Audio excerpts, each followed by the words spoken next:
اور بلکہ یہ خدا کے کلام کے مطابق نہ تھا، اس لیے یہ فیل ہو گیا۔ ہر وہ چیز جو خدا کے کلام کے مطابق نہیں وہ ناکام ہوگی۔ صرف خدا کا کلام ابد تک قائم رہے گا۔ آسمان اور زمین ٹل جائیں گے لیکن میرا کلام قائم رہے گا۔ دیکھیں یسایہ جب جوان اور ذہین آدمی وہاں کھڑا تھا اور اچانک خدا کی روح نے اسے چھوا، چونکہ وہ نبی تھا اس لیے وہ کوئی مختلف بات نہ کر سکا۔ اس نے کہا ایک کنواری حاملہ ہوگی اور ہمارے لیے ایک لڑکا تولد ہوگا، ایک بچہ پیدا ہوگا، اس کا نام عجیب، مشیر، خدا قادر، ابدیت کا باپ اور سلامتی کا شہزادہ ہوگا۔ اس کی سلطنت کی انتہا نہ ہوگی، اس کی سلطنت اس کے کندھے پر ہوگی اور اس کی سلطنت کا اختتام نہ ہوگا۔ کس ذہانت سے وہ آدمی کہہ سکتا تھا کہ ایک کنواری حاملہ ہوگی؟ ہر ایک نے اس کا انتظار کیا کیونکہ یہ خداوند یوں فرماتا ہے نے کہا گیا تھا، اسے وقوع میں آنا تھا۔ یہ خدا کا کلام جس طرح پیدائش کی کتاب میں اس نے فرمایا، اس نے اس بیج کو سمندر کی تہہ میں رکھا کیونکہ گہراؤں کے اوپر پانی کا اندھیرا تھا۔ اسے وجود میں آنا تھا اور ایک دن 800 سال بعد ایک کنواری کے رحم میں خدا کا بیج حمل کی صورت میں آیا اور اس نے بیٹے کو جنم دیا۔ اسی بیٹے نے ایک دن کھڑے ہو کر کہا لازر نکلا، اور وہ آدمی جسے مرے ہوئے 4 دن گزر چکے تھے، وہ گل سڑ گیا تھا، اس کے ناک میں بدبو بھری تھی۔ وہ آگے آیا اور کہا یہ صرف اسی پر خوش نہ ہوں بلکہ وقت آ گیا ہے، آمین، کہ وہ سب جو قبروں میں ہیں خدا کے بیٹے کی آواز سنیں گے۔ یہ فرمایا جا چکا ہے، اسے وجود میں آنا ہے، اٹھایا جانا واقعہ ہونے کو ہے۔ اور خدایا مجھے اپنا آخری پیغام جو میں نے کیلیفورنیا میں دیا یاد ہے، جہاں میں نے سوچا میں کبھی واپس نہیں جاؤں گا، جہاں میں نے پیشنگوئی کی کہ لاس اینجلس سمندر میں ڈوب جائے گا۔ خدا فرماتا ہے ایسا ہوگا۔ اس نے کہا میں اس گھڑی کو نہیں جانتا کہ کب وہ ڈوب کر ختم ہو جائے گا، لیکن یہ ڈوب جائے گا۔ اسی لمحہ زلزلہ نے جھٹکے دینے شروع کیے۔ آپ میں سے بہت سارے آدمی وہاں کھڑے تھے۔ آپ کو یاد ہے جب اس چٹان پر فرشتہ نیچے آیا اور اس چٹان کے گرد آسمان سے روشنی اور آگ برس رہی تھی، ہم وہاں کھڑے تھے۔ چٹان پہاڑ سے الگ ہو رہی تھی اور اس طرف گر رہی تھی، اور 3 بار سخت دھماکہ ہوا اور فرمایا مغربی کنارے پر عدالت ہوگی۔ 2 دن بعد الاسکا تقریباً ڈوب گیا۔ اسی خدا نے یہ بھی فرمایا، یاد کیجئے، کہاں لاس اینجلس برباد ہوا، ختم ہوا، میں نہیں جانتا کب، میں آپ کو بتا نہیں سکتا۔ میں نے کہا میں نہیں جانتا۔ میرا خیال ہے کہ یہ بھائی جو یہاں ہیں نہیں کوئی موسلز تھا، میں یقین رکھتا ہوں، وہ مجھے باہر گلی میں لے آیا، میں نہیں جانتا یہ کیا تھا جب تک میں نے پیچھے نہ دیکھا۔ اور میں نے پیچھے کلام میں دیکھا، یسوع نے کہا کفرنہوم کتنی بار تو اپنے آپ کو آسمان تک بلند کیا، تو دوزخ میں ڈالا جائے گا۔ اگر وہی قدرت والے کام سدوم میں ہوتے جو تجھ میں واقع ہوئے تو 150 برس پہلے سدوم زمین میں اتر گیا ہوتا، جبکہ کفرنہوم آج پانی میں ڈوبتا۔ اور وہی خدا کی روح جس نے یہ چیزیں کہیں اور واقعہ کی، اس نے یہاں کہا اے کفرنہوم کے شہر، اسی نے تجھ کو فرشتہ کے نام سے بلایا۔ لاس اینجلس تو جس نے اپنے آپ کو آسمانی مقاموں تک پہنچایا، یہی شیطان کی جڑ اور جگہ ہے۔ تو نے اپنے آپ کو بڑا بنایا، یہ منادوں کے لیے قبرستان ہے۔ اچھے آدمی وہاں جا کر چوہوں کی طرح مر جاتے ہیں، کیا ہوا؟ تو نے اپنا نام فرشتہ رکھ لیا۔ اگر یہ بڑے بڑے کام سدوم میں کیے جاتے جیسے تجھ میں واقع ہوئے تو وہ آج تک قائم رہتا، لیکن تیرا وقت آپ پہنچا۔ آپ غور کریں اور دیکھیں، اگر ایسا نہیں تو میں جھوٹا نبی ہوں۔ دیکھیں وہ وہاں پڑی ہوئی ہے۔ میں اس رات کو یاد کرتا ہوں جب میں نے دلہن کا پیشگی نظارہ کیا۔ میں نے وہاں کھڑے ہو کر ایک خوبصورت عورت کو دیکھا جو بہت اچھے لباس میں ملبوس تھی، اس طرف آ رہی تھی۔ اس رویا میں میرے ساتھ کوئی کھڑا ہے اور میں نے ان کو یہ کہتے ہوئے سنا، دلہن کا پیشگی نظارہ۔ میں نے اس کو جاتے دیکھا اور وہ اس طرف سے آئیں اور یوں گزر گئیں، اور میں نے کلیسیا کو دوسری طرف سے آتے دیکھا اور سنا، وہاں ایشیا کی کلیسیا آئی۔ آپ گندگی کی بات کرتے ہیں، یہاں یورپی کلیسیا آئی۔ پھر میں نے بڑے زور اور شور سے کسی کو آتے دیکھا، یہ مس امریکہ تھی، یعنی امریکی کلیسیا، اور وہ بالکل برہنہ تھی۔ اس کے پاس کاغذ اخبار کی طرح کا جس کا رنگ کچھ سرمئی تھا اسے اپنے سامنے کیے ہوئے تھی۔ یہ مس امریکہ تھی۔ امریکہ کی کلیسیا راک اینڈ رول کی طرح ناچتی ہوئی آئی۔ میں وہاں خدا کی حضوری میں کھڑا رہا۔ ایک خادم ہونے کے ناطے میں نے سوچا اور کہا او میرے خدا، اگر یہ بہتر ہے جو ہم کر سکے تو آپ اپنے احساس کو جانتے ہیں۔ تب میں نے سوچا او میرے خدا مجھے چھپا لے، اگر میں یہاں سے دور ہو جا سکوں، اگر یہ سب کچھ ہم نے کیا ہے اور اگر یہی ہم نے پیدا کرنا ہے، اگر ایسا ہی ہے، اور جب وہ عورتیں میرے قریب سے گزر گئیں ایسی بری حرکات اور ناچتے ہوئے، کٹے ہوئے بال اور رنگے ہوئے چہروں کے ساتھ، اور جو ہی وہ گزریں وہ مسیح میں کنواریوں کے مشابہ تھیں، اور جب وہ اس طرح سے گزر گئیں میں نے اپنا رخ موڑا۔ آپ اسے جانتے ہیں، میرے ساتھ وہ اس طرح کھڑی تھی، یہ بہت بے عزتی کی بات تھی، اور وہ ایسے ہی جا رہی تھی۔ میں نے اپنا رخ روتے ہوئے موڑا کیونکہ میں وہاں ایسے کھڑا نہیں ہو سکتا تھا۔ میں جانتا تھا کہ میں ایک کلیسیا کا خادم ہوں اور یہی کچھ میں اس کے لیے پیدا کر سکا ہوں۔ میں نے کہا، او خدا، میں یہ دیکھ نہیں سکتا، مجھے مر جانے دے اور مجھے اس سے دور ہٹا لے۔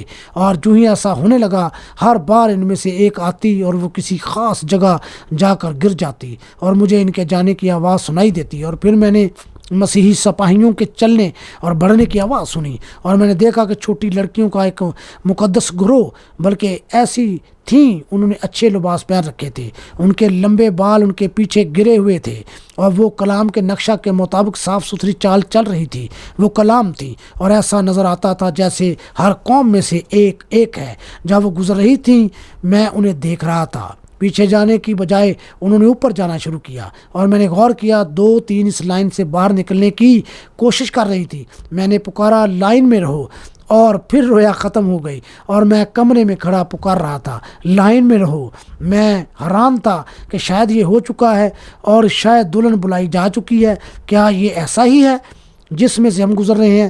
اسے تبدیل ہو کر مسیح کی شبیہ پر آنا ہے، اور مسیح کلام ہے، اور کلام میں صرف یہی ایک چیز ہے، اس کے اندر ایک چیز کا بھی اضافہ نہیں کیا جا سکتا۔ ایسا نہیں ہو سکتا ایک عورت کا ایک ہاتھ تو انسان کا ہو اور دوسرا کتے کا، بلکہ یہ خدا کے کلام کے مطابق ہوگا۔ جیسے وہ کلام ہے، دلہن دولہے کا ایک حصہ ہے، عورت اپنے شوہر کے بدن کا ایک حصہ ہے کیونکہ وہ شوہر میں سے نکالی گئی، ایسے ہی دلہن ہے جو کسی تنظیم میں سے نہیں نکلی بلکہ وہ خدا کی گود میں آج کے لیے نکالی گئی تھی۔ اٹھایا جانا، خدا کا نرسنگا پھونکا جائے گا، جو مسیح میں منہ جی اٹھیں گے اور اس کی قیامت کے جلال میں شریک ہوں گے، جب چنے ہوئے اکٹھے ہو کر آسمان پر اپنے گھروں کو جائیں گے اور جب ان کے نام پکارے جائیں گے۔ دوستو، آئیے ہم کوشش کریں تاکہ سب وہاں ہوں۔ خداوند آپ کو برکت دے۔ یہ فرمایا جا چکا ہے اور ایسا ہو کر رہے گا، اور چھوٹے لوگوں میں سے کوئی بھی مرنا نہیں چاہتا، نہ ہی کوئی گم ہونا چاہتا ہے۔ میں آپ کو بتانا چاہتا ہوں، جو کچھ بھی آپ کرتے ہیں، مجھے اس کی پرواہ نہیں کہ آپ کیسے چرچ جاتے ہیں یا آپ کتنے وفادار ہیں، یہ اچھا ہے، کوئی مخالفت نہیں۔ آپ چرچ جائیں، آپ ایسا کرتے رہیں اور چرچ جاتے رہیں۔ کچھ بھی ہے، اپنے رسم و رواج کو ختم کریں اور مسیح کے ساتھ ساتھ چلیں، کیونکہ نرسنگا پھونکے جانے کو ہے اور آپ پر ہوان کی چھاپ لگ جائے گی، اس سے پہلے کہ دیر ہو جائے اور آپ کو پتہ بھی نہ لگے۔ یہ بالکل ٹھیک ہے۔ خداوند آپ کو برکت دے۔ دیر تک روکے رکھنے کے لیے مجھے افسوس ہے۔ مجھے یاد ہے کہ میں نے آپ کو زیادہ دیر روکے رکھا ہے، یہ ٹھیک ہے، اور وہ ہدیہ جو آپ نے میرے لیے اکٹھا کیا ہے، بھائیوں، میں نے آپ کو ایسا کرنے کو نہیں کہا، یہ پیار ہے۔ یہ ہوٹل کو دیں کیونکہ میں نے ان کو وقت سے زیادہ روکے رکھا ہے۔ مجھے کچھ اور باتیں کہنا تھیں۔ 8-10 صفحے اٹھائے جانے ابھی بھی باقی ہیں، لیکن میرے پاس اتنا وقت نہیں کہ میں بیان کر سکوں۔ خدا آپ کو برکت دے۔ کیا آپ یسوع کو پیار کرتے ہیں؟ آئیے تھوڑی دیر کھڑے رہیں، بالکل خاموش اور ادب کے ساتھ یاد کریں۔